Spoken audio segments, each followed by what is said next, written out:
Dear guests, welcome back. I assume you haven't had enough of me since you're all here. We are going to start our second panel of the day, and on behalf of the organizers, I'd like to reiterate our thanks for all of your attendance and participation. This panel is on key challenges to implementing UN Security Council Resolution 1325 in the defense and security sectors.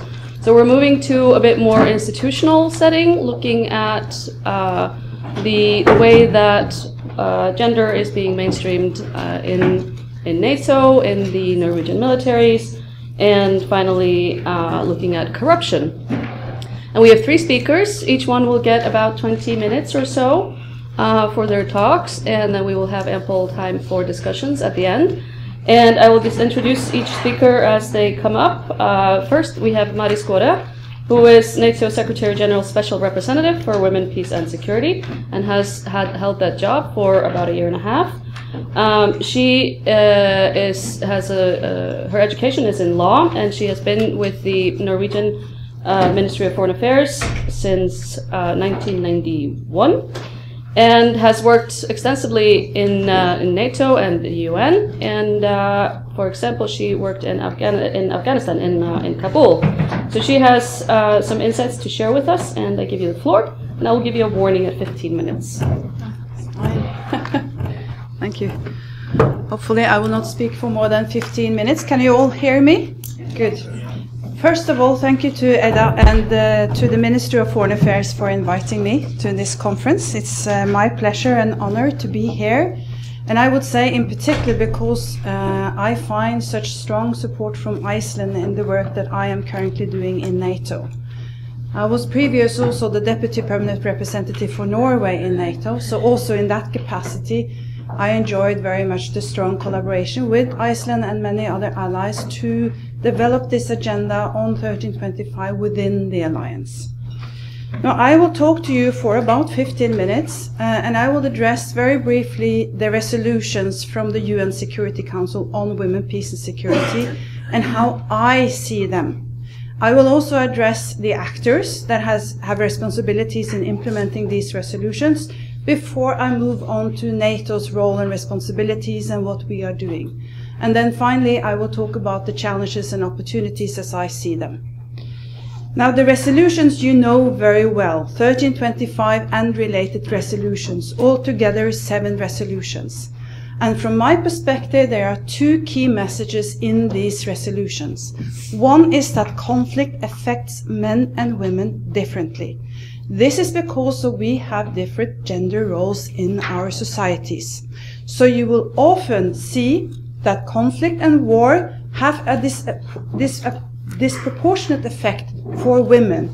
It might exacerbate already existing inequalities in a society. It might deprive women from their already limited accessibility to education, to justice, to market, to economy, and so on.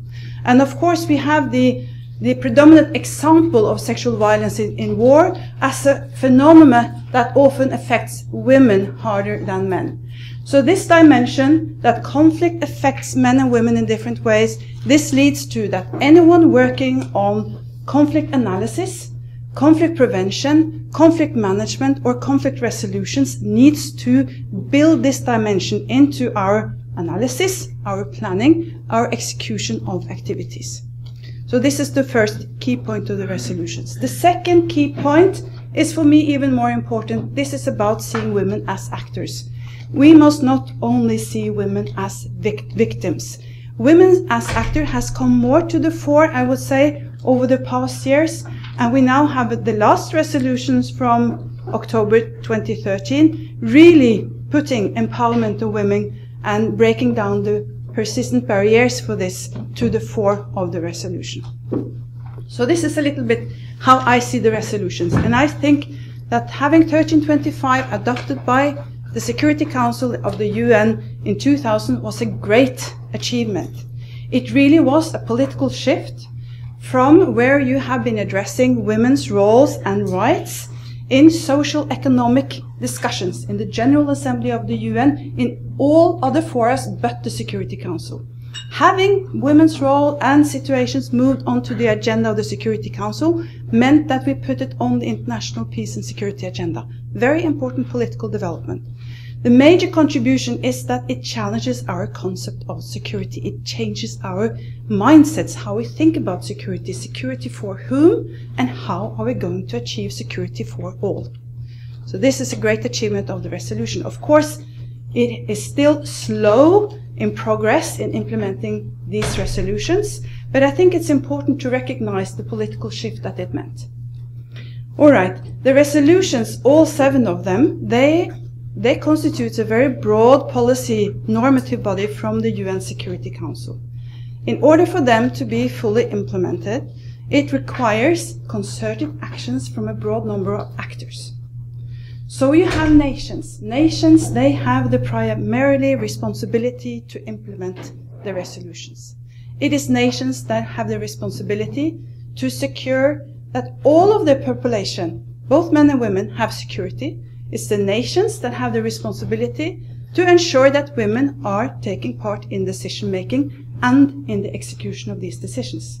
I think this is often under-communicated, but nations have the primary responsibilities.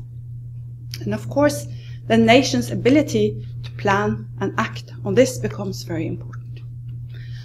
Another key actor, or a family of key actors, is of course the UN, with the Security Council as the custodian of these resolutions, and the broader UN family having responsibilities both on the normative agenda and on delivering assistance to countries that needs assistance, but also to keep countries accountable to these resolutions. These resolutions are, as you know, passed in the Security Council, and when the Security Council passes resolutions, they are mandatory for all member nations of the UN. So we also need to keep the nations accountable. Of course, the parties of a war or a conflict, they are also often sort of under-focused on. They have a responsibility of following international law, or behaving in accordance with international law.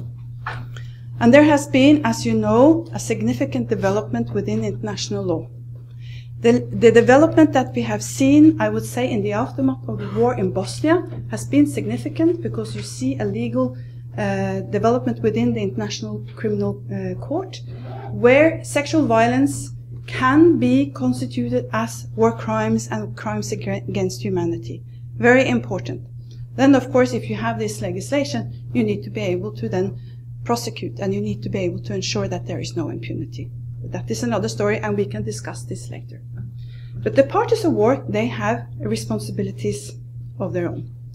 And then, of course, civil society, a major group of actors who are extremely important, not only for giving birth to 1325, but for showing leadership, having competence, and keeping public institutions like NATO and governments accountable. I rely very much on civil society in my own developments, on my own thought processes.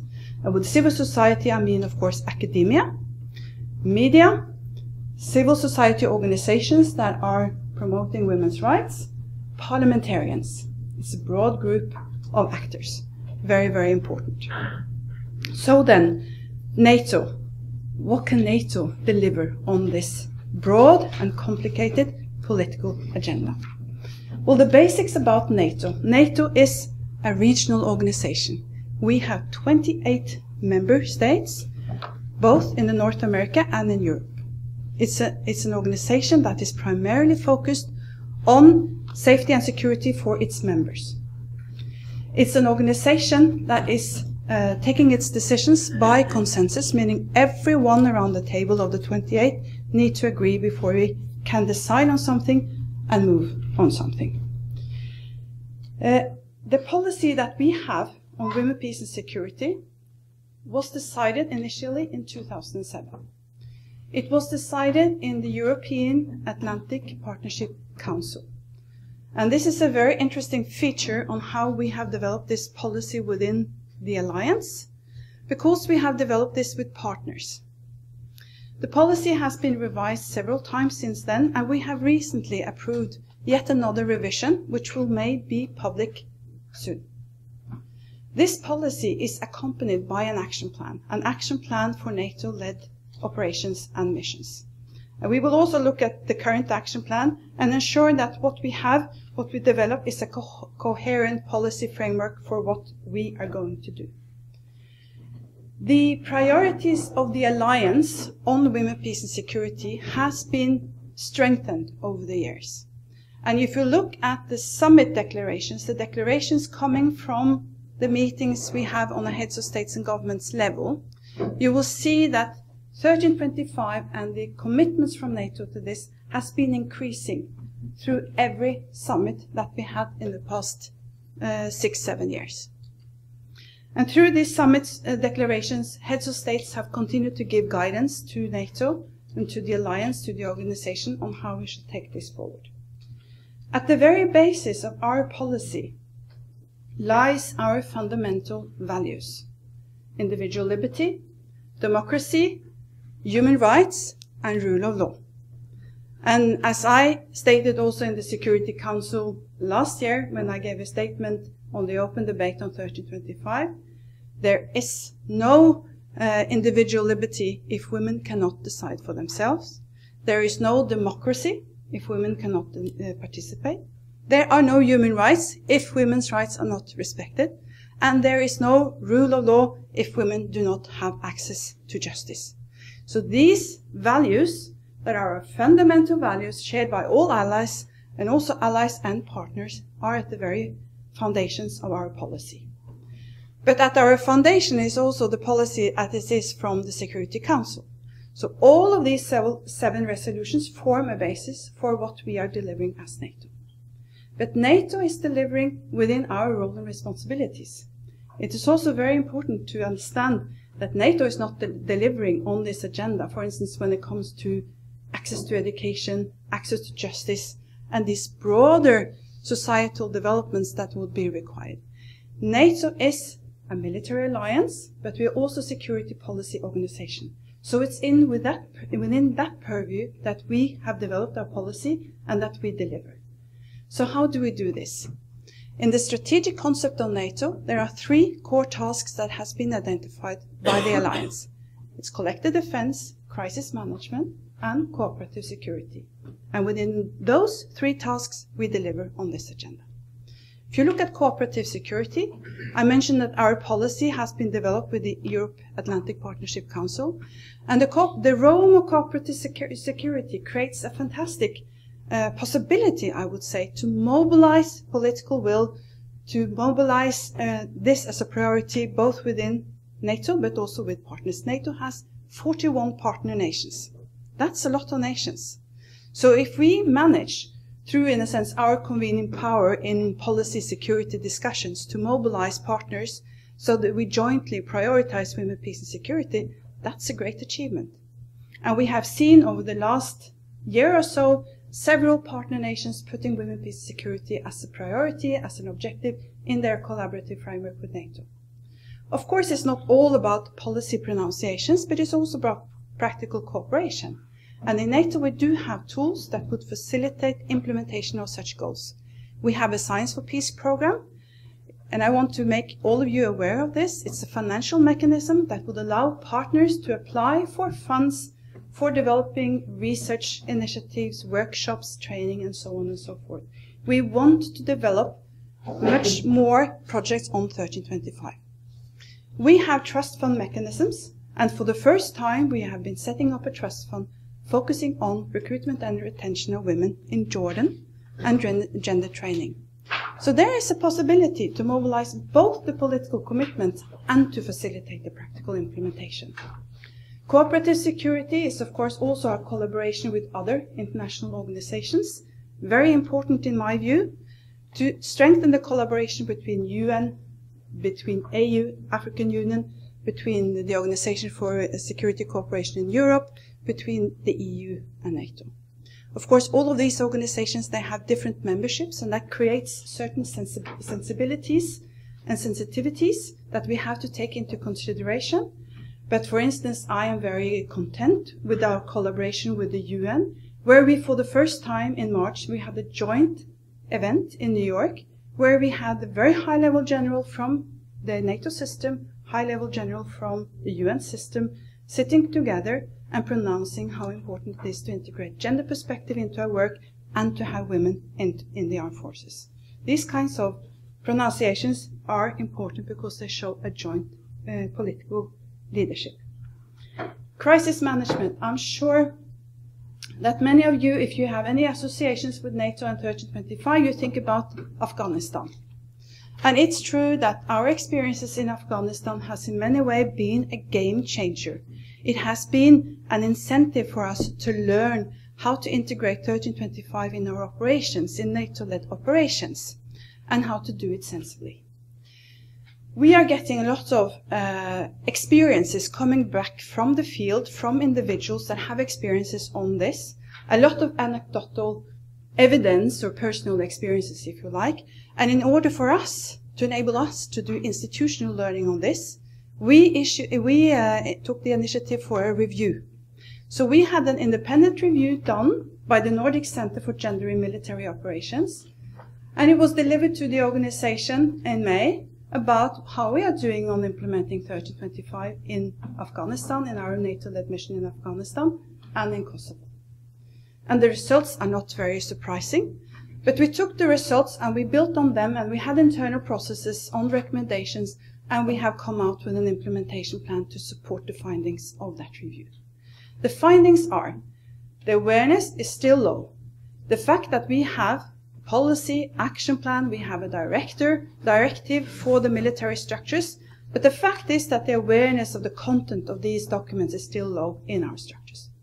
This is something that we need to work on.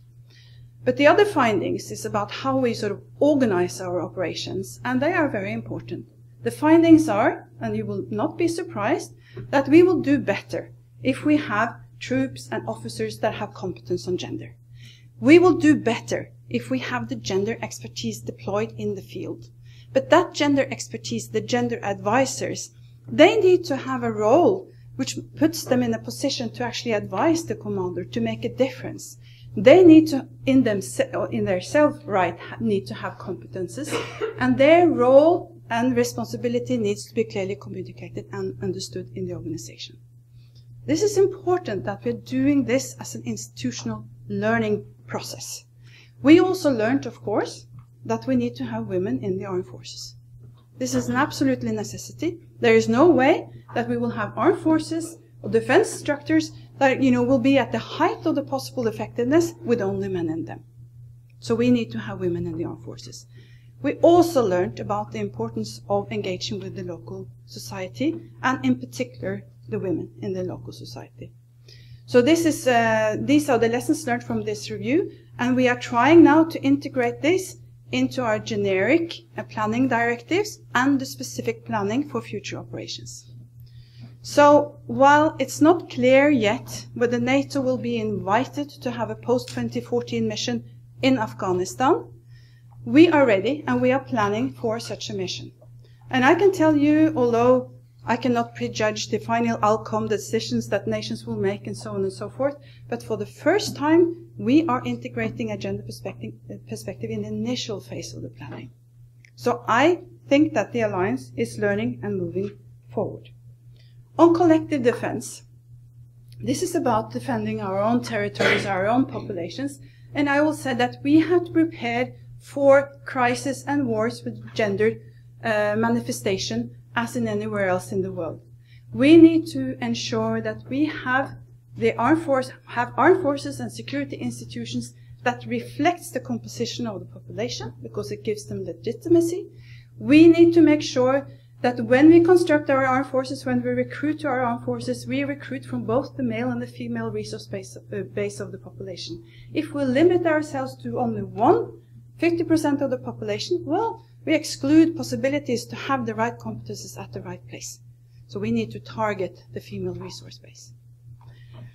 Now, I promised also that I would talk about the challenges, because while I think that we have made progress, of course, there are serious challenges that remain.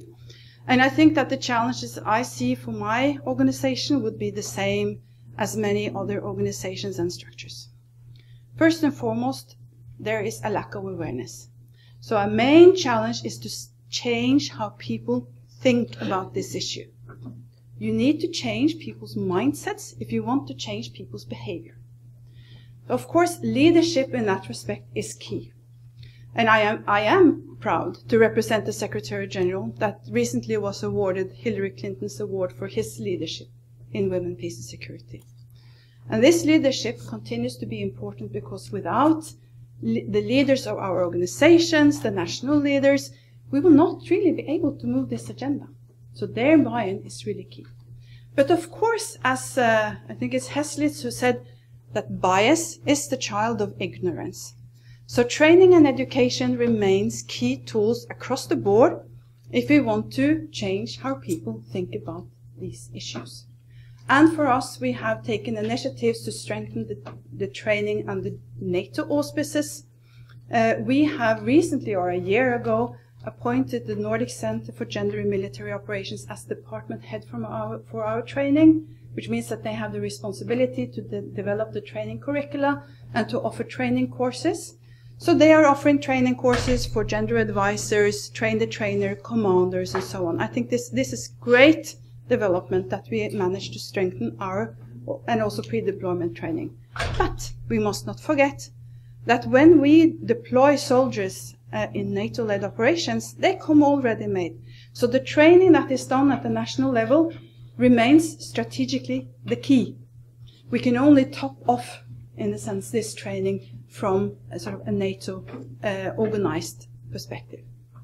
But raising awareness, really, really key if we want to move ahead on this agenda. The other key challenge is lack of institutionalization.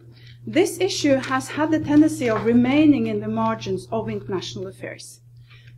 In a sense, me coming into this position as a special representative has helped NATO to put it more squarely into NATO business. And my main avenue is to ensure that there is gender mainstreaming. It's not me that's going to deliver on this agenda. It's the organization. It's the structures of NATO, the civilian, the military structures. They are going to deliver on this. So continue to mainstream this issue. If you want to institutionalize it, it's extremely important. We have also recognized, of course, that there are weaknesses in our own internal monitoring systems. I think this is across the board, that monitoring and reporting needs to be improved. And when we are now revising our policy and our action plan, certainly this is in our attention, that we need to develop objectives that are really result-oriented. What is it that we want to achieve? And then how are we going to do this? What activities will that require? And then how do we measure our progress or the gaps? So this is something that we're working on becoming much more systematic.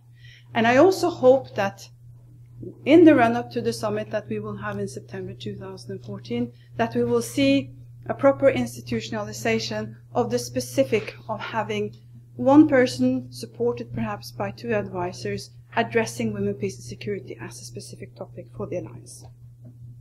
Third key challenge is to get the nations to deliver. NATO is not a supranational organization. We do not direct nations on their defense policies, on how to recruit women, how to train, etc. These are within the nation's purview to develop. But it's all within the nation's decisions if we are going to deploy women in our operations or have the competence in our operations. So national delivery is really key. And of course, national action plans, really important that they are continued to being developed and that they're focused on both the national structures and what nations can deliver in an international context. The fourth challenge, and then I'm almost done, is that we need to strengthen the cooperation between international organizations. This is a realization that, in a sense, we carry with us. I worked in Afghanistan for 2 years, and it's clear, everybody understands fully that we would be so much more efficient in what we're doing if we manage to cooperate better, yet it's so difficult to do it, right? So for me, to have this strategic level cooperation with the UN and other bodies, providing the political guidance and the leadership, but then coupled with coordination mechanisms in the field is very important. Now, in the run-up to the summit that I mentioned in September 2014, there are possibilities. Every summit, every high-level meeting of this political magnitude provides opportunities to drive this agenda and to get decisions in the run-up to the summit and to get guidance out of the heads of states and government that will take us even further. So I would very much like to deliver a thoroughly revised framework for our policy work, a framework that is opened up not only for the partners in EAPC or the Europe-Atlantic Partnership Council to align, but also for other partner nations to align. And in the process so far, we had countries like Japan, Australia, Afghanistan, Jordan, UAE taking part in the discussions. And I think this is a real potential delivery for the summit, that we broaden the partnership on this. We also are working thoroughly and systematically with the planning post-2014 on Afghanistan. And if all conditions will fall into place, if the bilateral security agreement will be signed on time, and if we will have the invitation to be present in Afghanistan, I really think that we could deliver a solid gender component in the training, advice and assist mission. This is going to be a mission on capacity building of the security sector of Afghanistan, and continued professionalization of the security sector will in itself deliver better security for the people of Afghanistan. If we focus specifically on gender training and supporting the recruitment of women, that will also be a big contribution to the continued empowerment of women in Afghanistan. So with this, I didn't time myself, but I didn't look at you either. I'm looking forward to discussion with you on the aspects that I address, but also if you have other issues you want to raise with me, I'm happy to engage.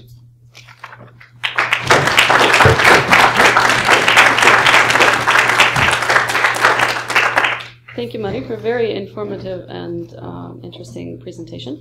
Our next speaker is Anita Sjølseth. I'm very happy to have her here. We were classmates at the University of Southern California a long time ago.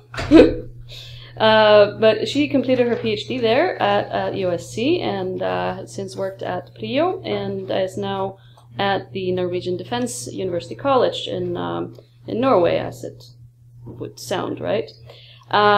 She is going to talk about a case study of gender in the armed forces, lessons from Norway, and she has extensive insight into that, as her previous position was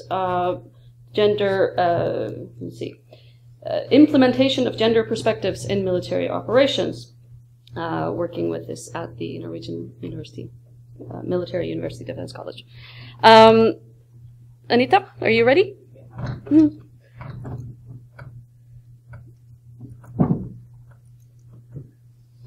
And Anita has warned me that her presentation is going to be a little bit over 25 minutes, over 20 minutes. It's going to be probably about 25 minutes.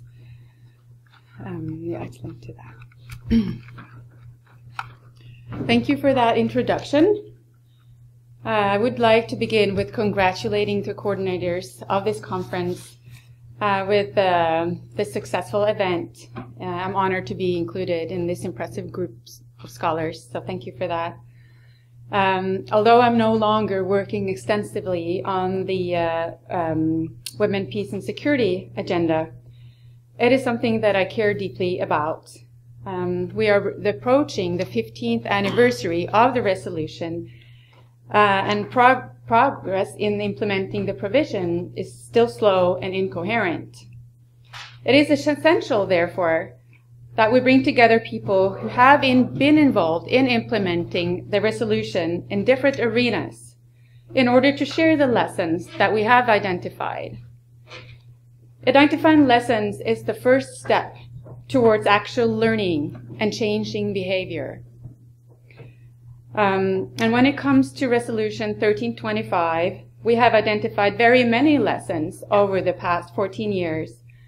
However, many actors are more strongly represented than others, such as we have heard NGOs and the civil society organizations, whereas some other actors are less represented, such as the armed forces and militaries. And that is why I'm here today to share the lessons that I have learned about mainstreaming Resolution 1325 in the Norwegian Armed Forces. And as was just said, these lessons were mainly learned through my work at the Gender Project at the Norwegian Defence University College. And I will get back to that.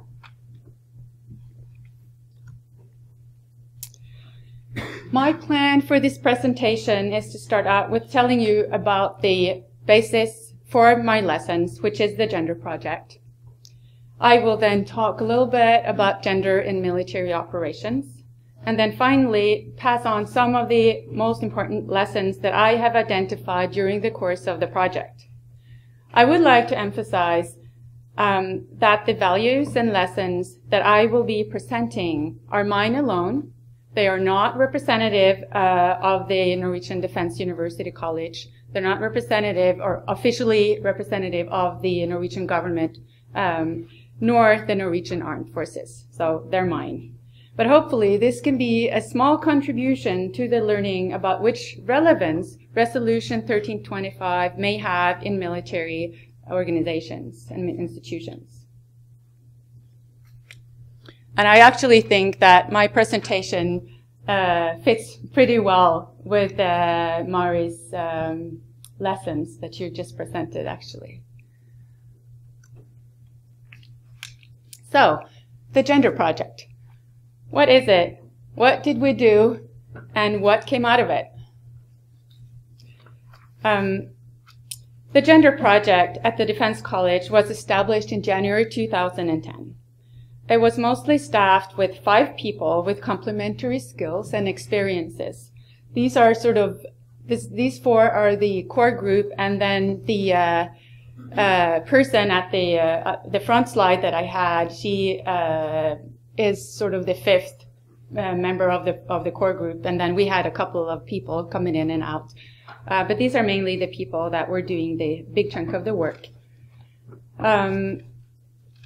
It was mostly staffed with these 5 people, and the intention behind the project was to support the Norwegian Armed Forces with implementing Resolution 1325 in military operations.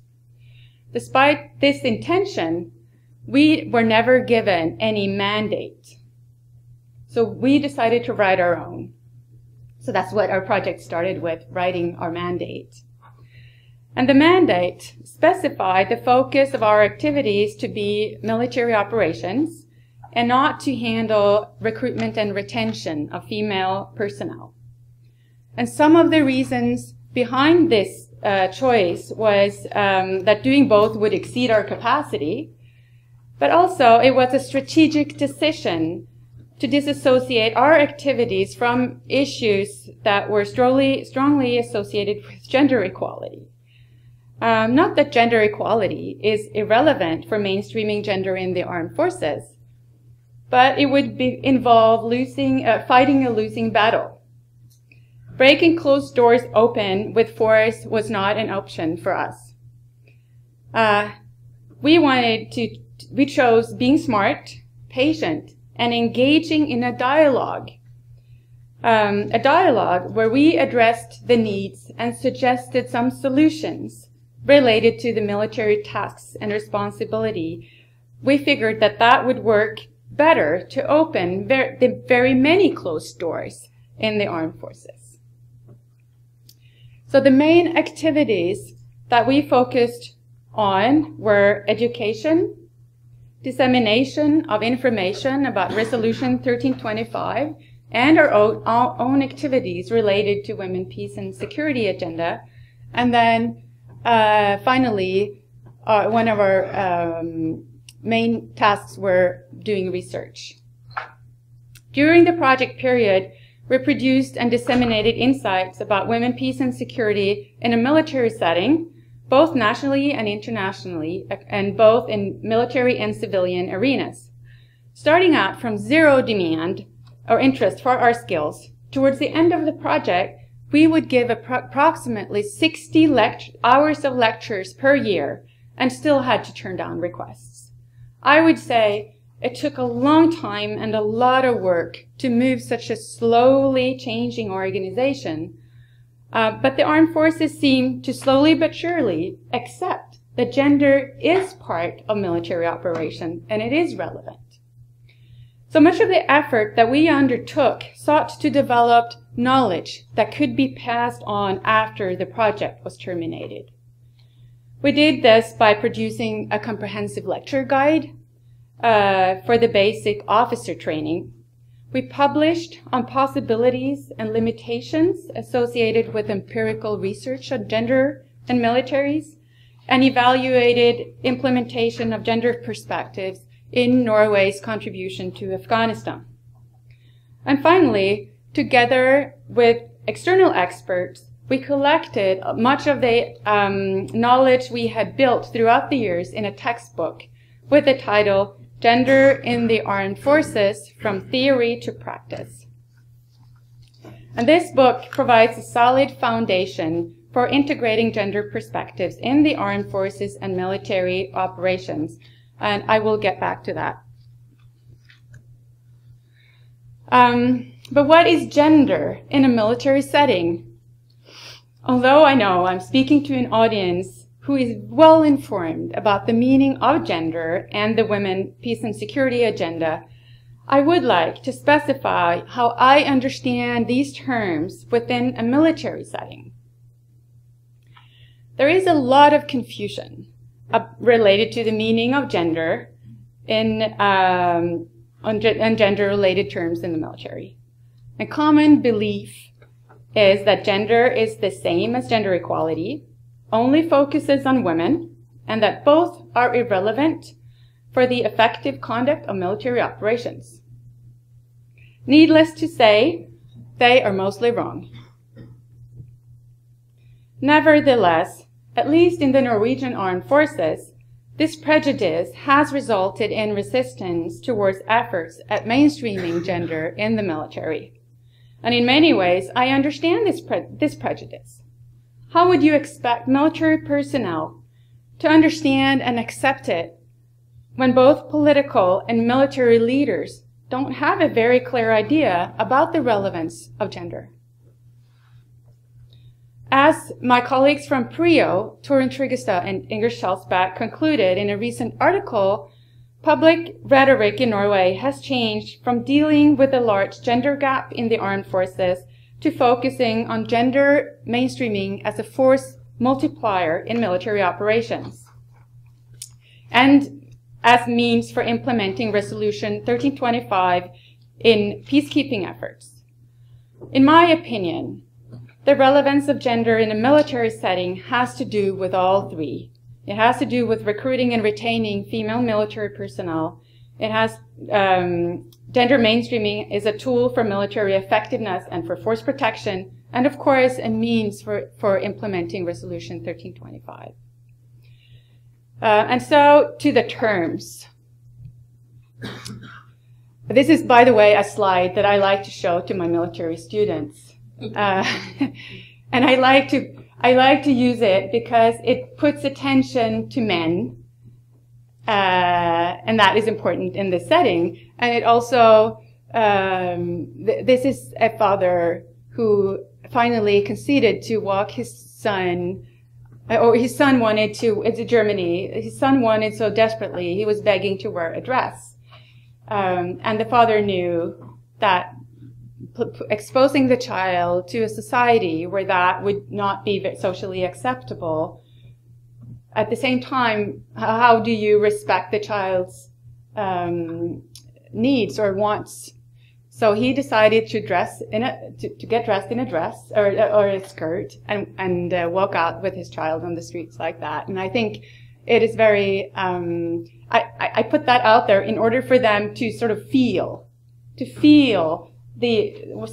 get the emotions that sometimes we associate, that sometimes we take for granted, and being confronted with something that doesn't conform with our classical traditional values brings out emotions that makes us aware of it. So, but anyways, the terms. So I regard gender as an overarching principle for gender perspective, gender mainstreaming, gender analysis, and Resolution 1325. Resolution 1325, as you know, is an international legal framework for ensuring that women's needs and rights to participation are maintained. And since Resolution 1325 is written for many different actors at a strategic level, all actors involved in conflict resolution and peacekeeping efforts will have to translate the content and the resolution to the practical relevance for them. This is also the case for the armed forces. And for military actors, implementing the resolution may be part of an end state, such as establishing sustainable peace and security for everyone. When military operations take place in heavily populated areas, Resolution 1325 is almost always included in the mandate of the missions. However, in some operations, this is not the case. For example, in the Norwegian bombing in Libya. So using a gender perspective and applying a gender analysis means asking whether women and men have different needs and roles and whether military activities affect women and men in different ways. For military actors, these are tools for implementing the resolution, but also for increasing the effectiveness of an operation and securing your own troops. And different from Resolution 1325, strong focus on women, military actors include both women and men. And for military actors, gender provides a tool for identifying and addressing differences between groups within the population, not only women and girls. And gender mainstreaming in the armed forces means asking whether and how gender differences are relevant at every level and in all activities. Just like other factors, like economics, politics, military, social, the relevance of gender varies. Sometimes it's essential to how military actors handle a conflict, whereas other times it might be largely irrelevant. The point of gender mainstreaming in the setting is that military actors must always identify the meaning of gender to the specific operation.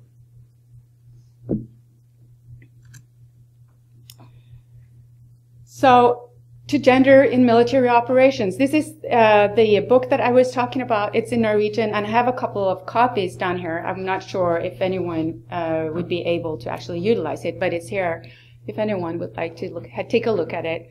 And that's my colleague Askja on the front page that I was talking about.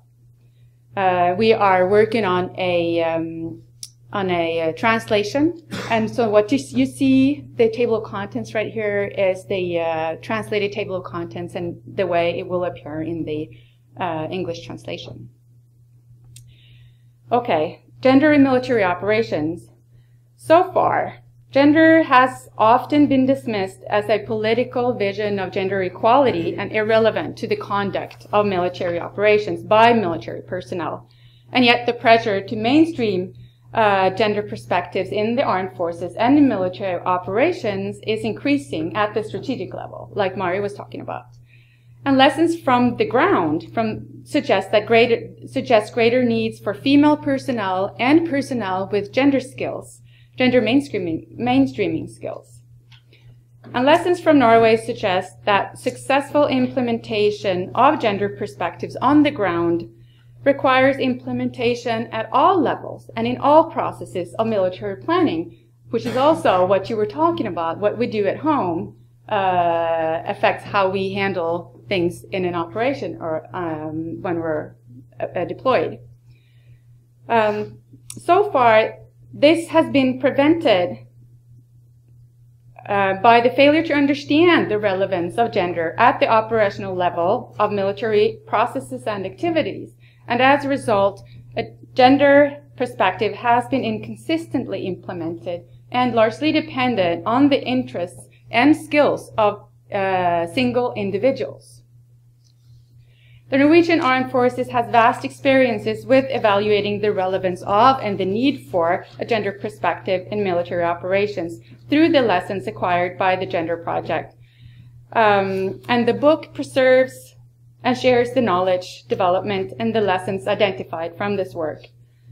The manuscript develops a holistic understanding of gender to military operations by utilizing feminist and cultural theories to connect strategic level resolutions and policies to the conduct of military operations.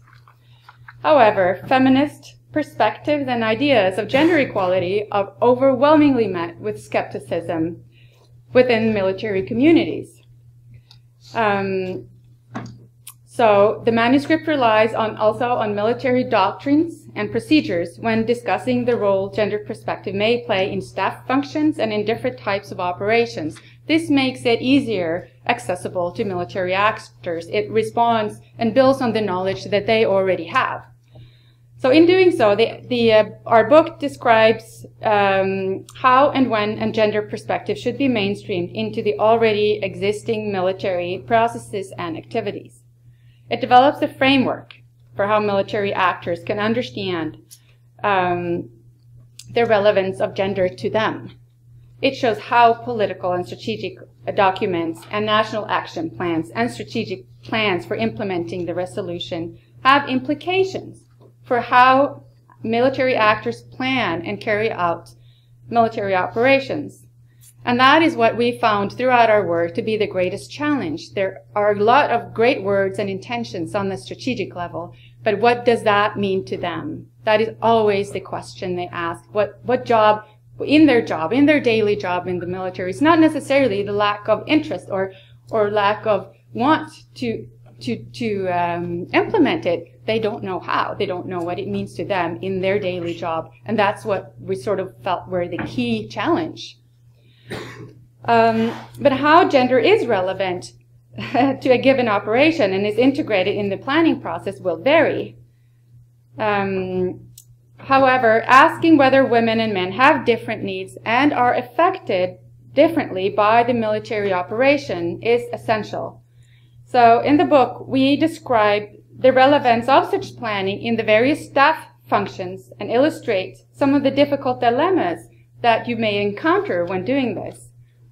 Sometimes considerations for the local population stand in the way for military achievement.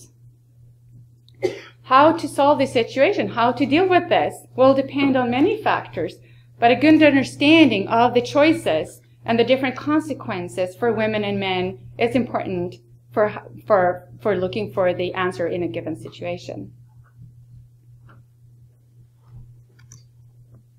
This is my final slide. So, what are the lessons I have learned?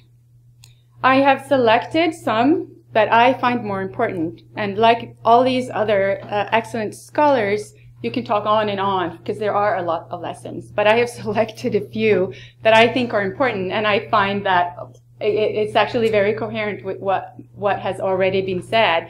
But what is unique with this is that it's in a military setting, and it's actually a lot of the same lessons that many of other people have described. First, gender-sensitive strategic human resource management provides the basis for access to personnel with a variety of qualifications, such as being female or having gender mainstreaming skills. For this to happen, the armed forces must conceptualize what gender and Resolution 1325 means to them. Transformation in the way militaries plan and carry out their operations require a strategic plan for the intentions behind mainstreaming gender. And that is what I was talking about earlier.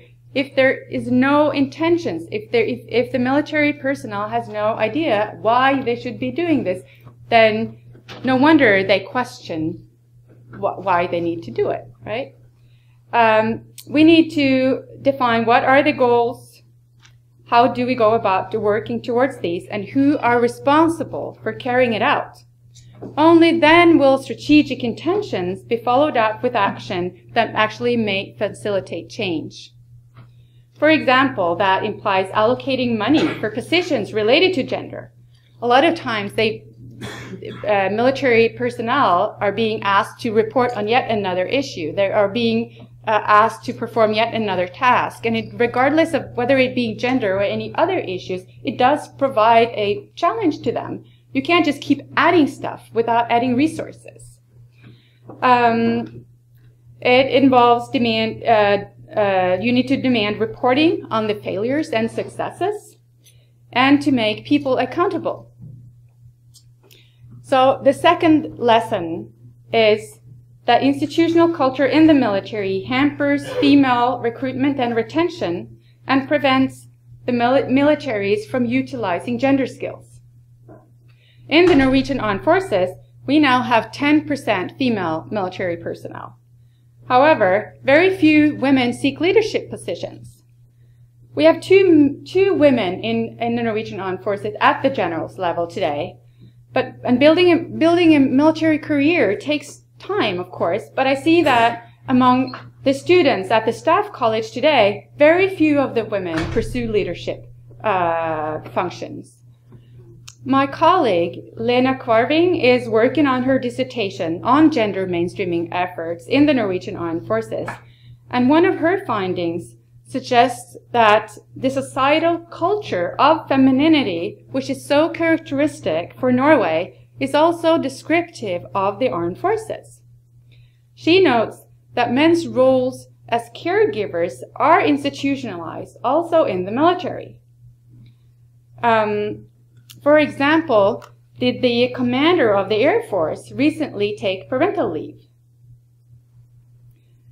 However, there is still an institutionalized military culture for determining what is cool and acceptable and which skills are required to achieve that status. These are values and skills associated with masculinity. And as a consequence, many military women, as well as men, strive to acquire these values and skills to distance themselves from what is regarded as feminine. Consequently, militaries fail to attract, maintain, and utilize the varieties of qualities that male and female personnel may provide. The third set of lessons relate to military operations.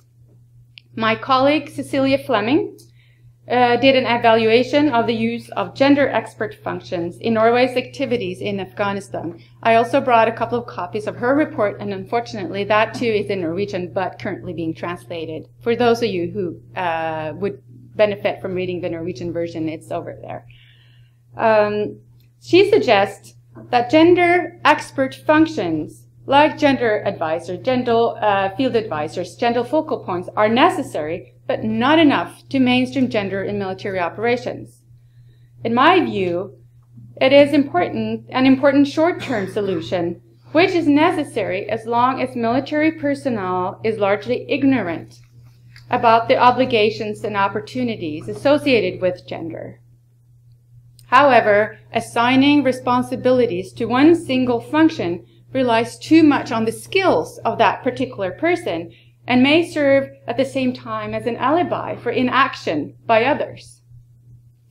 Having individuals with special responsibilities for gender is important for continuous maintenance of the competence, but on the longer term, gender mainstreaming across all processes and all staff functions is the best way to ensure sustainable mainstreaming of gender in military operations. The fourth lesson deals with education and training. In short, separate learning objectives have to be developed for gender, but with clearly specified cross-cutting relevance to other topics that are taught in every single course gender is present. This is to show that gender is not just a political add-on, but has a place among other more militant topics. In the beginning at the project, for instance, I was given a very short notice before I needed to give a lecture, and it was almost always just thrown out at the end, right as all these other lectures were done, and it didn't relate to any of the other topics that were put on the syllabus. So there was no plan. The students did not see how this fit into the bigger picture. And it didn't. And I, given such short notice, wasn't able to develop something that would actually make it look like it fit in. So no wonder it was perceived as a political add-on. you just need to report on something, you cross it out, you did it, and that's it. But it's not a very successful strategy. Military personnel need textbooks written for them on gender issues. Not only how to dig trenches and manage weapons. Gender must be integrated in all the background material for the military exercises. Otherwise, it will be perceived as irrelevant and an obligation and a nuisance that takes away their attention from what militaries are really supposed to do. And in an exercise situation, it's always a dilemma associated to whether gender should be allocated as separate slides, a separate focus, or be integrated with other topics. This is not a straightforward answer to what the solution is, but in my view, as long as gender is not well understood and mainstreamed across all the staff functions, it may be necessary to bring it out and give it special attention. The downside, again, of course, is that placing the responsibility on one function like that serves as an alibi for other functions not to take any action. And so this leads me to the fifth lesson, which is military leadership, which again fits into what Mari was talking about. Military leaders are, in my view, the most important actors for mainstreaming gender in the armed forces. Military leaders set the standards and educate future leaders. They hold the formal and the informal power to define what is acceptable and what is not. They can demand action, enforce accountability, and they have the power to destroy all other efforts. I will share a story from a military exercise where I served as part of the directing staff. And mind you, this is a very recent lesson or experience. I and my colleagues had taught these students throughout the different courses at the staff college. The finale was an exercise on planning a military operation in a deployed military headquarters. The students held different staff functions, including their position as a gender advisor. One of the most promising students generally hold a position as chief of staff. And throughout the first day of the exercise, I noticed that there's very little response to my injects. Like we sit in a room and we have a plan for all these different injects that the students are supposed to respond to and take into their work. And I noticed that there is very little response to my injects of gender. And so I start asking about the gender advisor. It then became clear that the chief of staff had decided to move the gender advisor to a different position and eradicate the gender expert function altogether. None of the other students had objected. I made clear that this was unacceptable, and responsibility then was added to the military, to the CIMIC group, Civil Military Coordination Group, which worked out fine. They did a fine job. But on the final day of the exercise, there was a wrap-up in which the commander, the leader of the entire operation, judges the students' performance. Jokingly, he points at one of the best students and exclaims with irony, "You did so bad that in your next position, you will be assigned the role of a gender advisor." Everyone laughed very loudly. And just in one sentence, the commander had ruined everything my colleagues and I had worked so hard to achieve for an entire year. And with that, these students were sent off to become the future leaders of the Norwegian Armed Forces. So that brings me to the final lesson that I would like to share with you, which has to do with the role of the messenger.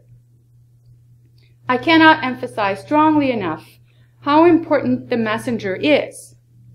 Having knowledge is essential, but it's not enough in the armed forces. Controversial and new issues in a military setting have to be fronted by people who have a standing amongst the military personnel. In the armed forces, these are leaders who hold valued expertise from the special forces and from military operations. In most cases, these are men. Most of these men don't engage in gender issues. And so far, engaging in gender issues has been counterproductive for pursuing a military career. And this brings me back to the relevance of strategic management of human resources in the military, which was the first point that I talked about. How militaries conduct their internal affairs is essential for how they carry out military operations. And this is also true for implementing gender and Resolution 1325. Thank you.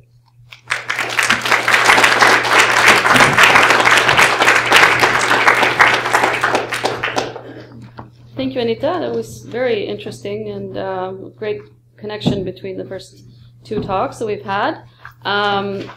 Now, our final speaker in this panel, and then we will have a panel discussion with them afterwards, is Helga Þórólfsdóttir, who is a PhD student here at the University of Iceland. She has extensive experience working as a humanitarian aid professional in armed conflicts and natural disasters. She was a Rotary Peace Scholar at the University of Bradford and has, as a part of her PhD project, spent almost a year in Afghanistan, where she was a gender advisor for a Norwegian-led provincial reconstruction team in northern Afghanistan. And Helga is speaking about men, women, and corruption and the defense and security sector. Helga.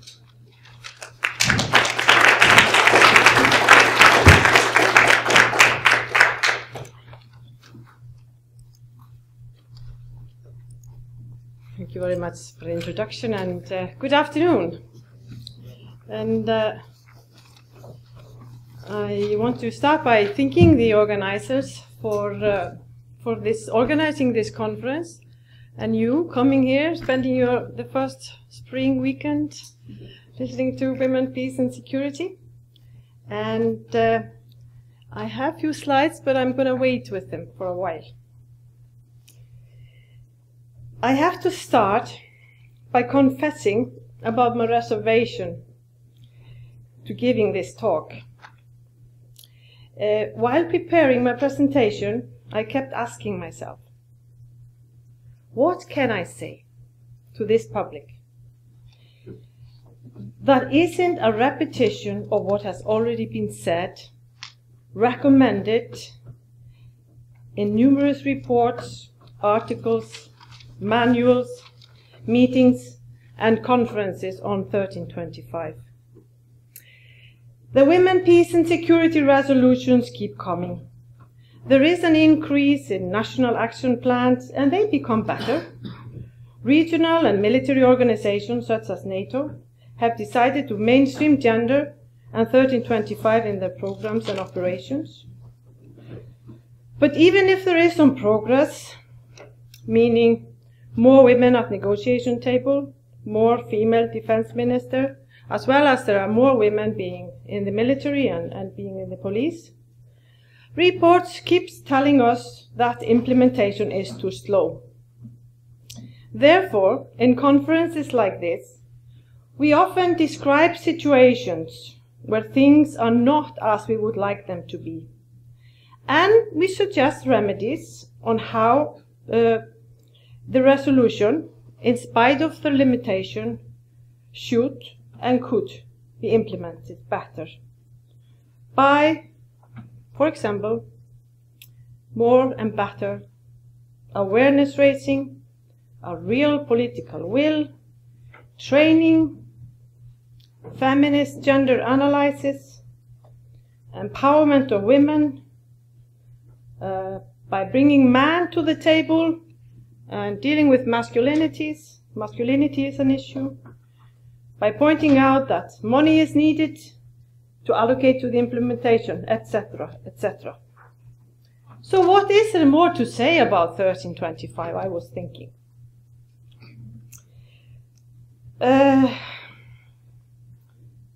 Or I was thinking in this spell of what I call 1325 fatigue. But I'm here. So I was rescued out of this depressing mode with an intrusion of an image that kept coming to my mind whenever I sat down and I was trying to work on my presentation. Every time I sat down and I was thinking, what am I going to say to these people that hasn't been said before? So every time there was this film that kept coming into my head. It kind of popped up. And I was thinking, this film has nothing to do with this subject. You know, what is this about? Anyway, it just kept coming. And even if I didn't finalize this presentation until this morning, it was it's been, you know, in my head for quite a long time. So this film is about nurse and her relationship with men. There is a lot of sex in it, and that's why I'm not showing the trailer. And it's considered to be a comedy, actually. And it has nothing to do with the military and corruption. Okay. I found this a bit crazy, or at least very irrational.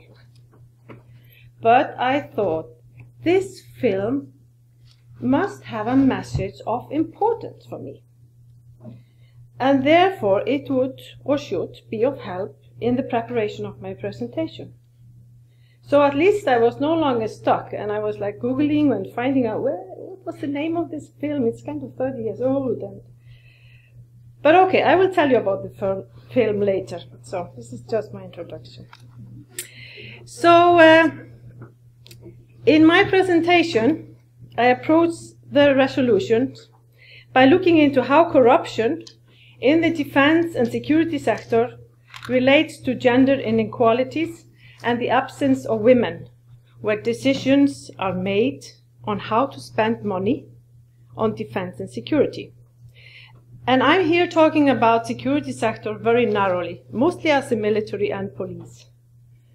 I chose this subject because I've been working as a gender advisor to a NATO program aimed at building integrity in the defense and security sector, where the goal is to provide nations with tools such as self-assessment questionnaire, training, and compendium of best practices in order to help them to prevent and fight corruption in the sector in their respective countries. Within NATO and within many nations, it is considered very important to prevent and fight corruption because, among other things, corruption destroys trust in military institutions and the armed forces, risking the life of soldiers and civilians in the process. I will run a few slides with text, mostly from Transparency International, and I take one example as well from SIGAR, which stands for Special Inspector General for Afghanistan Reconstruction, with some information on corruption. And if you are interested in learning about corruption in defense and security sector, I strongly advise you to read the reports from SIGAR. They are very good. And if I was a US taxpayer, I would definitely read them and find out what they are all about. So, where am I supposed to do this? Okay. So, the common definitions of corruption is here. So it's kind of, I'm just going to run these slides and expect you to read them actually. So this is, these are this is a traditional presentation of what is corruption. So I assume you are fast readers, have a long experience in reading slides, so I will just go through them like this. So it's a lot of money that is lost on corruption in the defense and security sector. And I don't think it is possible to estimate how much it is, but Transparency International has tried to do that. So, and it is important that we figure out how we can use this money in a more constructive way to provide security. So I just took this one example here from CIGAR on corruption, and this is from the latest report. So you can see, you can use your imagination and figure out what else you could do with $500 million that was spent on these planes there. So money can be spent on a lot of different things when it comes to security and defense. It could be spent, for example, on tickets on a plane for women to attend some peace negotiation in Geneva. So now we just take a small rest, and I'll allow you to have this slide while I continue reading my presentation. I understand corruption as the abuse of trusted power. Those who trust are we, the public, men and women, and those who are trusted in the defense and security sector are mostly men taking decisions on how to spend taxpayers' money on peace and security, both at home and abroad, through militarized work for peace and in support to the police and military in foreign countries, such as Afghanistan. I consider the abuse of trusted power not only to be in form of private financial gain, as it is usually portrayed, it can also be abuse of power that allows men that are paid with public funds to get away with discrimination, lack of deliverance of services, violence against women and men, and other unjust, unethical, and criminal activities. As in the case of war, women and men experience corruption in the sector differently. There are research that tell us so, even if this field is rather under-researched. They might also define corruption differently. They might have different opportunities to engage and benefit from corrupt practices. It's difficult to abuse power when you feel you don't have it. Women and men might therefore have different approaches and opportunities to prevent and fight corruption. The corruption in the sector is gendered also because this part of the public fund is spent by men, mostly for men, often with the justification that this is because women need protection. So now on my work on how to integrate gender and 1325 into a program aimed at preventing corruption in the sector. I have been advising on how the gender-blind tools, or gender-dumb as Anlo chooses to call it, that have been developed by the Building Integrity Program and its partners can become more gender-sensitive in line with UN Security Council 1325, Resolution 1325, and NATO policies and directives. In my 1325 work, which is participation in workshops, in seminars, in training and conferences, I draw the attention to the centrality of gender equality, or the need for gender equality in the provision of peace and security. I thus put the emphasis on the participation in the decision-making processes. So I'm working in line with Maria. I think I would agree to the same emphasis, what is important to draw on in 1325. I use the equal rights approach when pointing out that there is no need to spend time arguing if women should have equal rights and participate in decision-making in the sector. and be free from gender-based violence. We are all for it. According to national law, international declarations and resolutions and binding resolutions, and also if you listen to the words of political states leaders, and I mean, they're all for it. I don't hear any powerful person say that gender equality is not necessary for peace. Point him out if you can find him.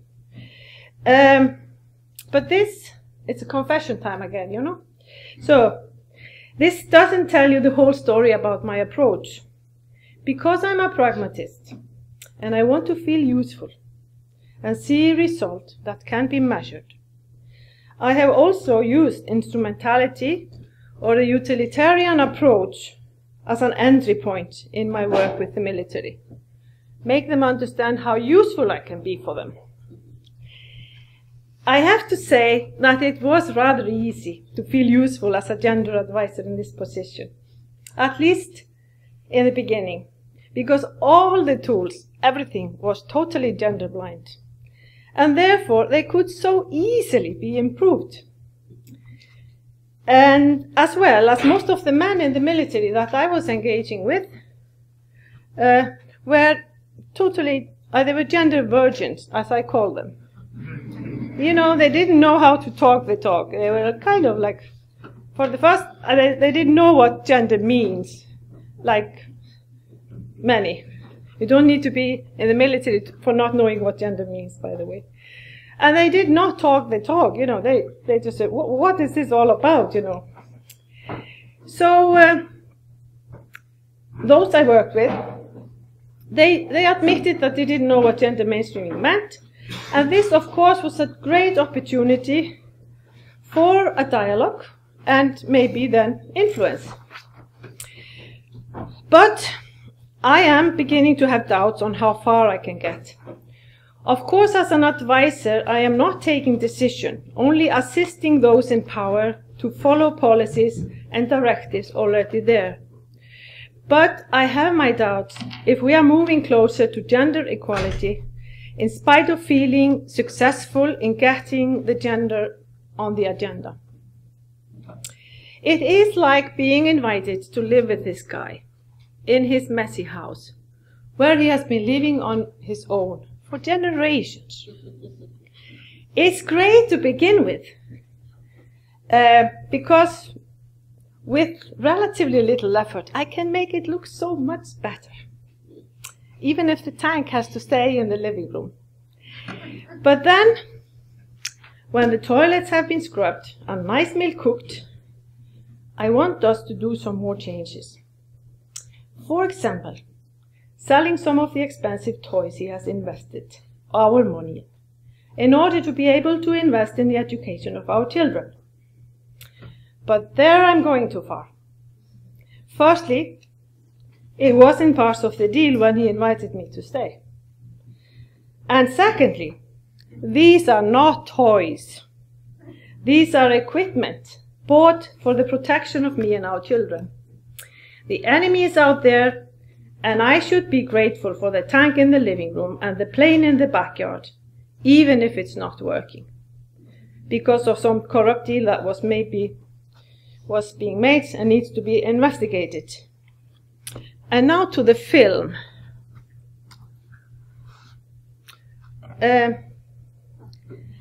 I only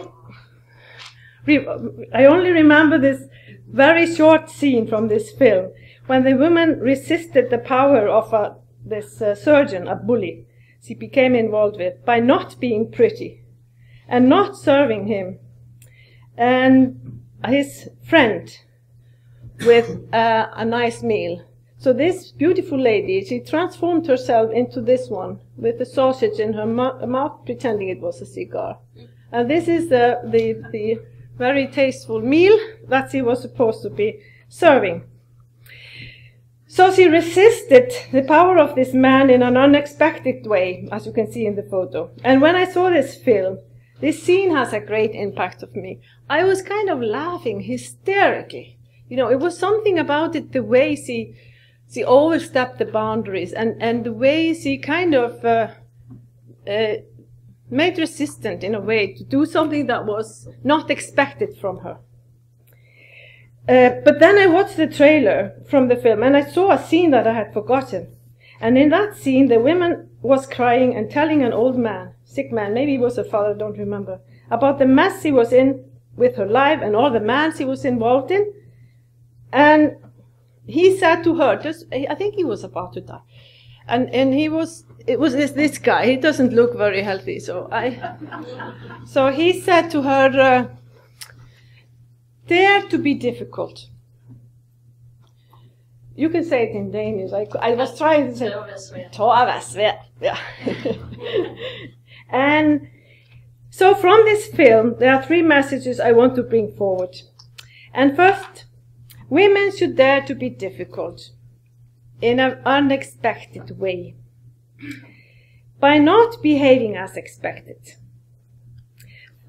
And men and women can work together, and there are many ways to be a man and there are many ways to be a woman, because there are different men. There is just one bully, because what happened in this party, this very important guest that the guy brought with him, and she was supposed to impress by being pretty and serving this fantastic meal, he really liked her. So they got really, they had a lot of fun in that dinner party. So the bully was kind of cornered by this alliance between this man and this woman. So I think we need to stop talking about that we need to be empowered, and we should start using our power to demilitarize the notion of gender that assumes on one hand that certain men know best how to spend money on security, protection and peace, and on the other hand that women are those in need of protection. We women need to acknowledge and take responsibility for our participation in empowering men, because that is what we are doing with our taxpayer money. We empower men, we build the capacity of men, and we assist them in generating their income with the use and abuse of public funds.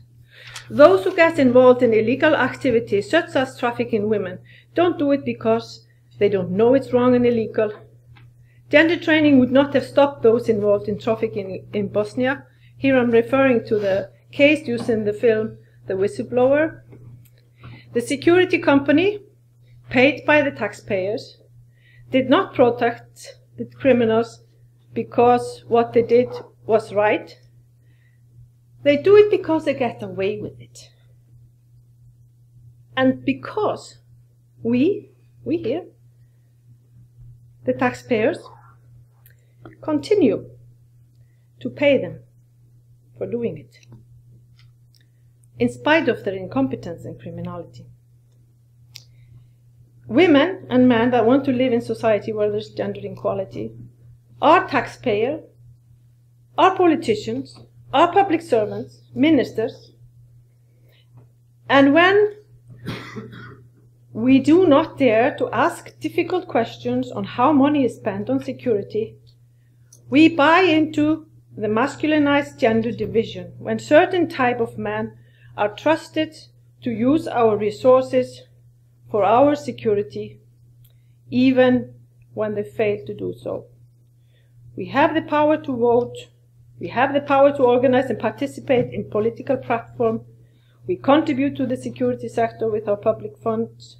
We have the power to ask difficult questions on how our money is being spent.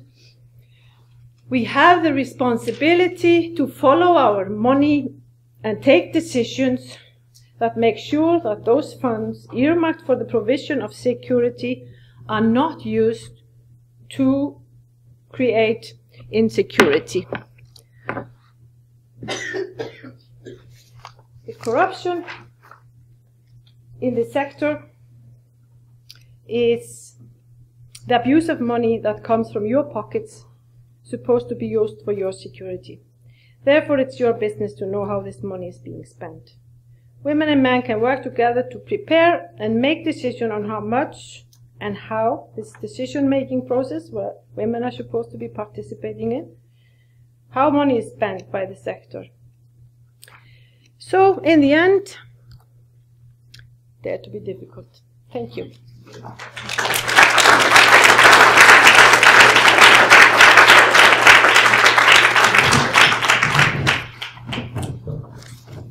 Thank you, Helga, for this very colorful presentation.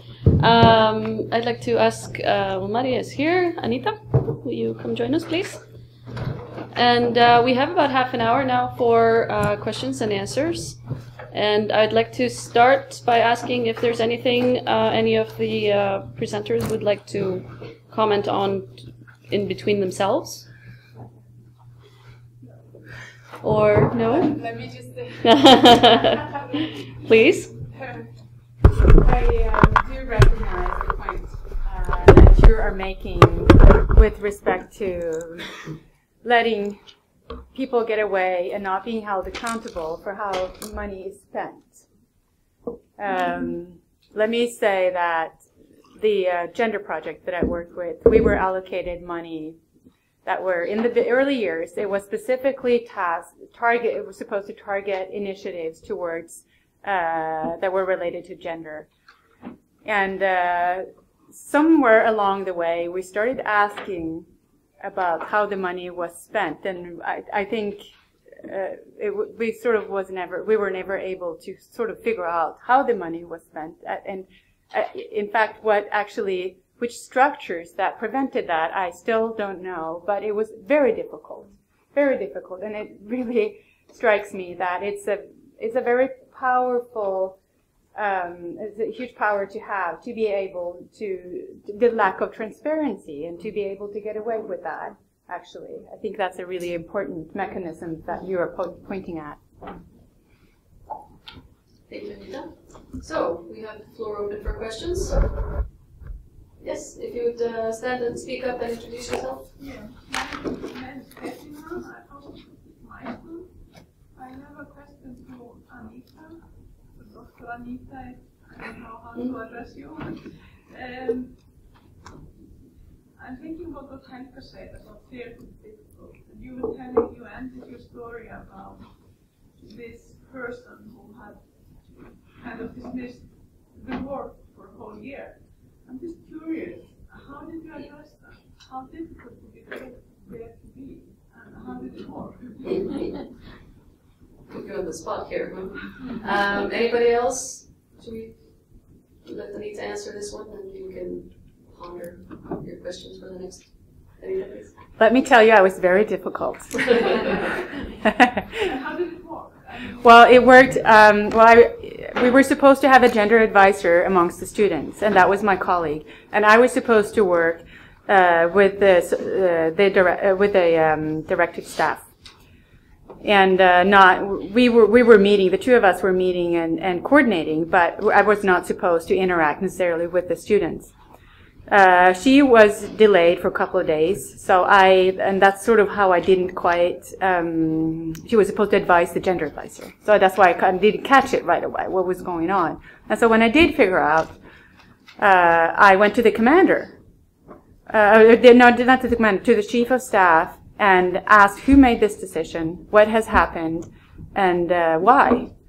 And the person who was moved to be the secretary for the commander, which reality wasn't really a function you even needed. It was it's a function you have out in an operation or when you're deployed, but it's not a function that was involved essential learning experience to the students at that particular exercise. And it was a decision that he personally made, probably because he found that was more important. And he justified it partly by saying that none of these other students protested. And so that, shows you an example of how important the leader is. Even though he was part of was a student himself, he was getting away with it. He had a high standing amongst the students. He was one of the best in terms of military standing. And so no one dared to say anything. And can you imagine what would happen if they stood up and protested and defended a gender advisor? It would not be regarded as pretty as acceptable, I think. And so what happened was that I contacted his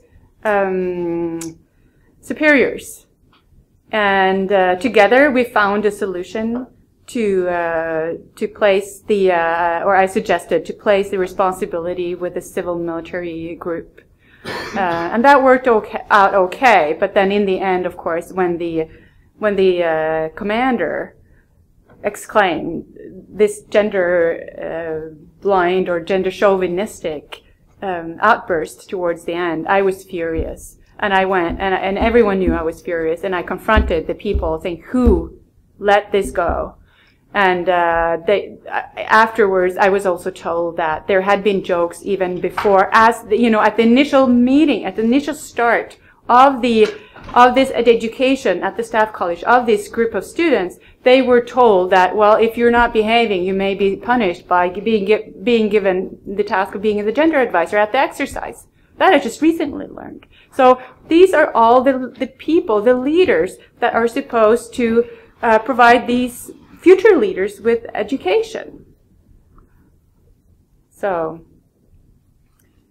I think they were scared afterwards, because there was this one guy came up to me and said that apologized. So I think within the whole gender equality, they're afraid of being seen as an abuser of that. I think is big. It wasn't because they were worried about what had happened. I think it was more about saving their own skin.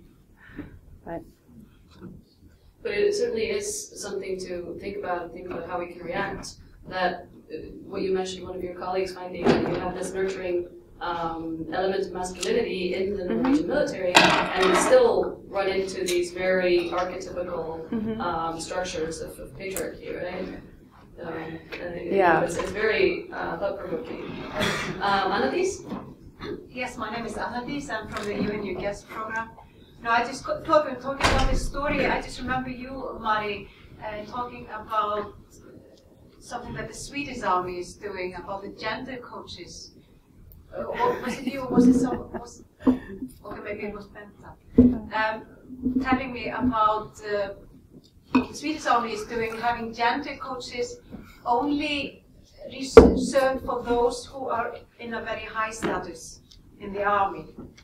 I don't know if it's here. It would have been interesting to hear about that, because it seemed to be as, being in a gender position is seen as something very low ranking and just meant for the students. But it's interesting if the Swedes are trying to sort of reverse that having knowledge of gender and how gender works is something that the higher ranking officers should in particular have. I'm sorry, I did not address this, and I cannot explain what is going on in Sweden. I'm sorry. Yeah. I'll tell you the lessons from Norway. This is the report that I was talking about that my colleague Cecilia produced, and is an evaluation of the gender advisor position in the Norwegian gender advisors in Afghanistan. And there's many lessons in here. And what, amongst others, she talks about how important it is that not only the gender advisor holds gender mainstreaming skills, because she needs to talk to all these people, and she has her educating responsibility. But if she's never being, if the people around her, like her leaders and her colleagues, do not understand, she may not be invited to come along when it's relevant. She can't do it all by herself, right? She can't be everywhere. So they need to also understand when she is needed and what skills she can actually provide, and ask for that, ask for her assistance. And so, and that's why I think the gender advisor, having a good gender advisor is important, but it's not enough, because you need to manage to coordinate with so many other functions and positions. You can't do it by yourself, and you may not even be invited into those arenas where it's important because they don't see your relevance. Flora? I would like to note on our since with military. Is there a discussion about protection of women from peacekeepers, from military forces? Because not only in Bosnia, but also in Kosovo, there are several cases involved not only military but also UN police. Indeed, when it was a screen border between Kosovo and Serbia, UN police did the trafficking of women, and then high level UN personnel. Then we have some cases from military forces. So in Kosovo case or Bosnia, because I was involved in those years, you know that there is no mechanism that will somehow come back and fulfill the justice for the families, because they don't have power countries above the personal one. And I know that there is no monitoring mechanisms to see, you know, this violation of human rights. So is there anything taking place in this direction? Because it is about breaking the trust between local people and peacekeeping operations. Yeah, that's a really, really important issue that you're pointing at, and that is one of the issues that we chose to emphasize in our book. So we have a chapter on sexual exploitation and abuse of the local community, and what we're doing is to sort of put on the table the facts that we know about how common this is, and to illustrate how problematic it is in a military setting. And also we try to outline some of the judicial mechanisms that are existing. But one of the most important challenges that we do meet is that there is both major differences between the national legislation on these issues and the different national cultures on how to respond and what is acceptable behavior from these peacekeepers. And so reality is that you have specific code of conduct, but reality is that there is huge varieties between the different country troop contributions that are responsible to their home country. So if Norway goes out and you are under the command of a commander from a country where these things are acceptable, if it's acceptable that you carry a bushwife for 2 or 3, and there is no consequences, right? What can you do and what can you say? And there's no overarching legal framework for how to handle this. But what we have done, we have tried to identify what framework there actually is, and then point out some of these difficulties and some of these mechanisms and bring them out so that at least we have a framework to start out from. Yes, I can say that for NATO's part, we do have a NATO-wide code of conduct, but it's important that you're aware that NATO does only have a standing command. We do not have standing NATO forces. So these are national forces provided to any NATO-led operation that could be initiated. So while we have this generic code of conduct, it's still left for the nations to ensure that their forces, their troops have the proper education. And of course it is extremely important for us being able to conduct our tasks that we have the highest level of standards. It's extremely important for the trust that our populations put in the armed forces, that they conduct themselves with the highest levels of standards. So any episodes of sexual harassment and abuse, I would say internally in any armed forces, they need to be addressed upfront from the leadership. It really is a leadership issue, and it's unacceptable in any professional armed forces that these episodes are taking place. Now, if you want to relate that to a job that you can perceive that armed forces are doing in the field, and if we were to encounter, let's say, sexual violence as a conflict-related method or tactical war, of course, if you do not have these high standards within your armed forces, you will be less able to recognize this as a phenomenon and to respond to it in an appropriate manner. So I would say that the conduct, the code of standard, the standards that the armed forces have, it's extremely important. Yeah, no, I just wanted to add on what you were saying, Mari, that these are how the national militaries or police are behaving in other countries.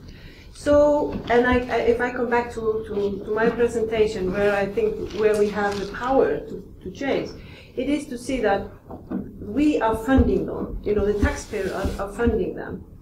And so I think that there should be kind of a awareness among the public, and that we should not be putting money into institutions that are working abroad and not behaving according to national and international standards. So I think, and maybe because I've gotten into this corruption business, that I think we should be much more using money and as a kind of a tool. I mean, of course we have a lot of other venues in the justice system, but I think we should say, why should the military and general be getting so much part of the public funding if what they are doing abroad is not acceptable? And we as voters, we have a power there. So that is something that I think we should be more using more. I think just to tie in the previous panel, what Birna mentioned about this binary, that we have a tendency to look at what happens out there and what happens at home are separate. I think that sort of comes into this question as well, as taking responsibility for people that we send into foreign territories and countries. It's very important. I have 2 more questions, and we only have about 10 more minutes. So if somebody wants to jump in, please do so while the next question is asked. You can please. Yeah, thank you very much. Ingeborg is my name. I'm the Regional Director of UN Women in Europe and Central Asia. I was previously in Afghanistan. And I just want to ask you about the role of the gender advisors in the missions. Can be in NATO missions, can also be in UN missions. And I'm talking about missions, peacekeeping missions of UN. I have seen, many gender advisors at work in Afghanistan. I myself was involved in deploying some of them there. Helga, that was working with the PRT in Afghanistan, and we have several women working as gender advisor in PRTs in Afghanistan.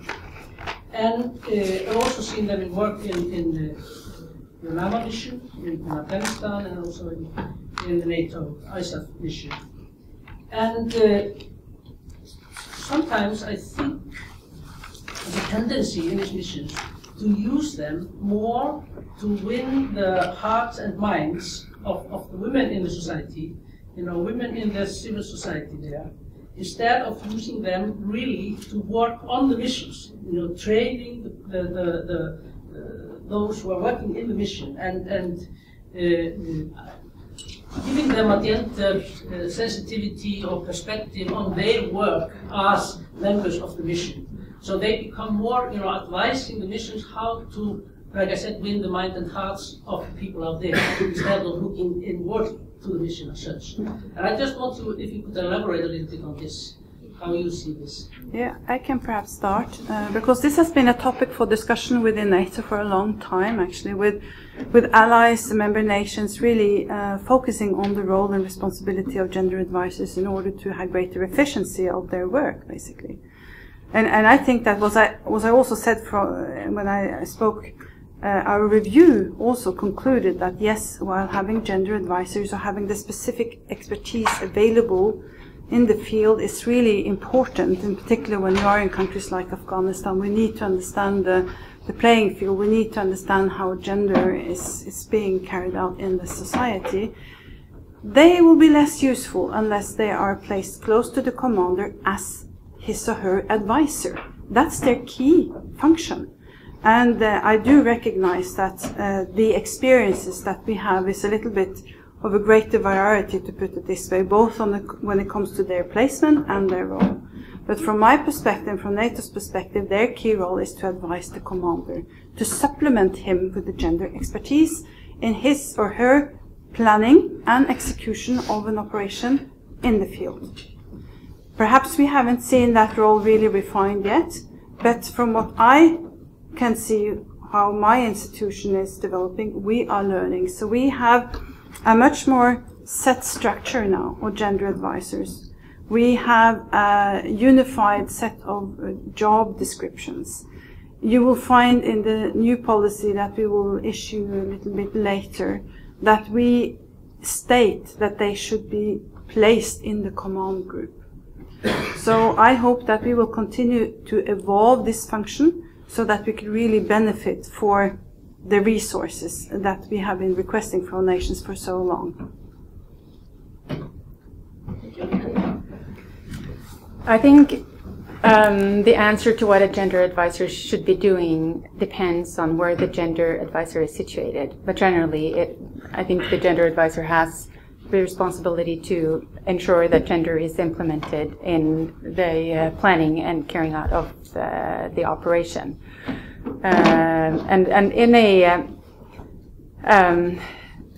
I think Norway has had gender advisors since 2009. And so what we see during the lessons that we have learned is that we started out from knowing very little, have a very little understanding of what a gender advisor should be doing and what the possibilities of this, of utilizing this function would be. So that is something that we, like you said, that has developed over time. And you develop as, you learn as you go, right? You try. But in the beginning, these people were sent, they were civilian, military, they had no gender skills. They were not educated and trained at all. I remember we would get requests from people who were assigned a gender advisor position in the Norwegian PRT, and they had not been offered any training at all. And so they were sent there. They have no idea. No one else has no idea about what they're supposed to do, but they're placed there because we need a gender advisor, and it's something new. And that's what I was talking about earlier. That we need, that the armed forces need to understand and identify what we want with it, so that we can all, wherever we are, identify what we need to do to get there. And that's the same with the gender advisors. But very often the gender advisor is supposed to educate the other officers, but in reality, doing that, sometimes our experience was that it's beneficial to have a male gender advisory, for instance, because that is someone who can have a better standing amongst the other deployed personnel. Whereas if the function is being used to actually go out in the field and engage with the local population, it may be smarter to have a woman. So these are the types of considerations you need to make. But reality is that the gender advisors are not supposed to go out. Technically, they're not supposed to go out and engage. But reality is, especially if there's a woman gender advisors, very often, at least from the Norwegian experience, it was that she was asked to join in order to use her capacity as a female, especially if she had language skills also. So there's a lot of learning that has taken place throughout the years, I think. But like you said, I think we're doing better. No, I agree. I think that it wasn't very clear what a gender advisor was supposed to do, and I don't think the gender advisor themselves very much knew what to do. So it was very much depending on for whom you were working and what kind of background the gender advisor had. So, but I think that mostly now it's seen that gender advisors should advise the military on how they can implement 3025, how they can take this responsibility. And sometimes it's so basic that you just ask, do you know what 3025 is? And I mean, for me, working as a gender advisor, it was mostly asking questions, how are you going to implement 3025 in your position? But you have also other forces. I was working with Norwegian, but that you have other forces that saw gender advisors as somebody who was supposed to go out there and do something for women. And, as a part of the kind of winning the hearts of minds, and say, okay, we have a gender advisor and she is having this, women groups that she is assisting, and that is doing gender. So it has varied a lot. Unfortunately, it's not very clear what it is. But it's becoming clearer. No, it's becoming clearer. And I just wanted to add also that we will deploy for the first time a gender advisor to ISAF HQ at the generals level. So these things also matters, the level, the rank, the placement, the function, that you have a clear job description, that you have training. So all of these things we have identified as things that we need to work with. And I think we are continuing to develop this. So I hope that for the next mission, because we are closing ISAF down, that we will integrate these lessons learned. Thank you. One more person was added, so Annika and Steven, I'm going to ask you both to put your questions. And then if you have any concluding comments, you can throw them in there when you respond. Annika, please. Mine is an observation, and it's about gender advisors in the Swedish context. And my understanding is that they're employed at every level of the military and not confined to, I don't know, people up high up in the defense forces, but that soldiers themselves have at times experienced that training to be inadequate, so that you might get half a day, or whatnot, over training, and that doesn't necessarily prepare you, for example, for the task of going to Afghanistan and other places, but that one targets different levels. Thank you. And Steven, yes, my name is Steven. I was a gender advisor in Afghanistan, and I just a really quick comment on what Ingeborg was saying, and also the placement of gender advisor. I was first 7 layers deep away from the general, absolutely no visibility, but even when really close to them, their awareness, if it's not there, we will basically photo opportunities. They wanted anything having to do with the work. That was an uphill battle, really. So we had luncheons, we had events, and pictures were taken. So if this is what Ingeborg, for instance, this is what she saw, this is what they wanted to be seen. So it's really important, of course, that they know what our work is. But actually, I did have a quick question about when advice given to generals, for instance, or commanders, is something that they would consider goes against them. It will hamper basically the negative, for instance, negative behavior of politicians, or things that are happening to women and children that are soldiers, for instance, that are watching and not doing anything about. When advising about these kind of things, because it's political, it's going to be controversial. They meet with ministers, but they don't know how to approach these topics, so they will brush them aside. This was a massive challenge because they said it goes against the mission to approach some of these. What do you do in that case? Response and quick concluding remarks from you and each. If I can, what you alluded to, I think it's really, brings me back to the mandate for the mission. And I think it's extremely important that civil society and other actors pay real attention to the mandates that will be developed in the context of the UN, the Security Council mandates, because that will define, what you enables, what you will be enabled to do.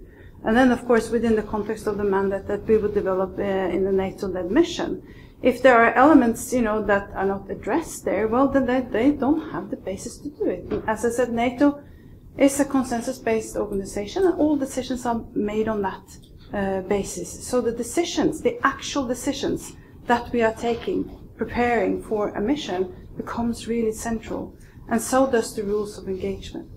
So because this recognition of this the importance of having the frameworks in order, that's also why we focus so much on integrating gender into the generics of the planning documents, into the very initial phase of the planning of an operation, that we actually do have directives and guidelines that will help the planners and so on. It's a cumbersome system, right? It takes time before things like this trickle down. But the big advantage, I would say, with NATO being a regional organization with a standing command structure is that if you do get it in from the top and down, it will trickle down. If you do have a leadership that incorporates, in a sense, these values and these priorities of the Women, Peace and Security agenda, it will make a difference. Thank you. Anita, Annika? 1 minute or less. Okay.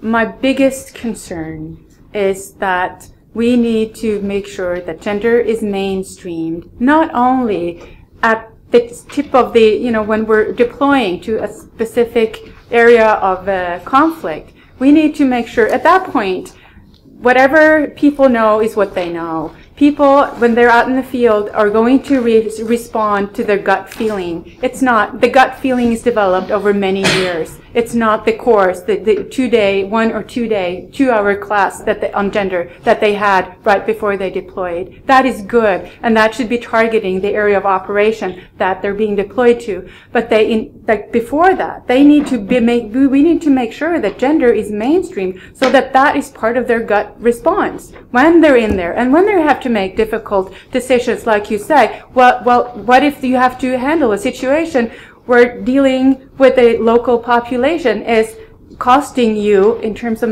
effectiveness? What do you do? And the answer to that will vary. And unless you have that gender is in your backbone, the tactic or the weapon skills will win, or your gender will not be at your the forefront of your priorities. And that's what happens, and that's why you need to mainstream gender, like from the very, very early on and everywhere in military institutions. Otherwise, our impact will only be marginal, in my view. Okay, I think we should spend less energy on the gender advisor, actually, because I think it is important, but there is so much money out there that is spent badly, and that could be spent in increasing gender equality. And so I think we should start to trace the money, find out where these 50 billions are going and how they are actually supporting gender equality and security for women. And because I think that while we are busy fighting for a toilet for women in a police station, there is a lot of money that is very unwisely spent and not spent in increasing the security of women. Thank you. I'd like to thank all the presenters and you for very good questions. These very valuable lessons we learned today about asking the right questions and being at the places where decisions are made, and not focusing on the marginal issues where minor amounts are being spent, but the big money. Thank you so much. We have about 25 minutes. We almost caught up with our schedule, and the next session will start at 3:30, so please be in here on time for that. Thank you very much.